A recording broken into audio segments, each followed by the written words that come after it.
সাদা আলুর বাটি চচ্চড়ি রান্না করছি। সকালবেলা খুব তাড়াহুড়োর মধ্যে সময়টা কাটে, তখন এইটাই মনে হয় সহজ রুটি খাওয়ার জন্য। তার জন্য আলুর খোসা ছাড়িয়ে একদম ছোট ছোট চৌকো করে কেটে নিচ্ছি। এবার একটা অ্যালুমিনিয়ামের বাটি নিয়েছি, বাটির মধ্যে দিয়ে দেবো কেটে রাখা আলুগুলো। যেহেতু বাটি চচ্চড়ি আমার মনে হয় বাটিতে করলেই বেশি স্বাদ হয়। এবার দিয়ে দিচ্ছি স্বাদ অনুযায়ী কাঁচা লঙ্কা, তারপর এর মধ্যে দিয়ে দেবো স্বাদ অনুযায়ী লবণ। আর বাটি চচ্চড়ি একটু মিষ্টি হলে খেতে ভালো লাগে, সেটা যদি হয় রুটি দিয়ে খাওয়ার, তাই 2 চামচ মতো চিনি দিয়ে দিলাম, অবশ্যই ছোটো চামচে 2 চামচ দিয়ে খুব ভালো করে মেখে নিচ্ছি। সাদা আলুর চচ্চড়ি বলে এর মধ্যে আমি হলুদ দিচ্ছি না। এবার দিয়ে দিলাম বেশ খানিকটা কাঁচা সর্ষের তেল, তারপর সামান্য পরিমাণ জল দেবো, কারণ আলু থেকেই জল বার হতে শুরু করে দেবে।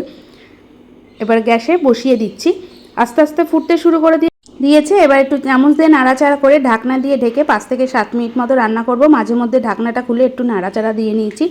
আলুগুলো সিদ্ধ হয়ে গেছে, চামচ দিয়ে আলুগুলো একটু ভেঙে দিচ্ছি, তারপরে নামিয়ে নিলাম। তাহলে তৈরি হয়ে গেল খুব চটজলদি নিরামিষ সাদা আলুর বাটি চচ্চড়ি। আশা করছি রেসিপিটা তোমাদের ভালো লাগলো এবং কাজেও লাগবে। দেখা হবে অন্য কোনো নতুন রেসিপি নিয়ে। ততক্ষণ ভালো থাকো, সুস্থ থাকো, দেখতে থাকো আরও নতুন নতুন অনেক রান্না।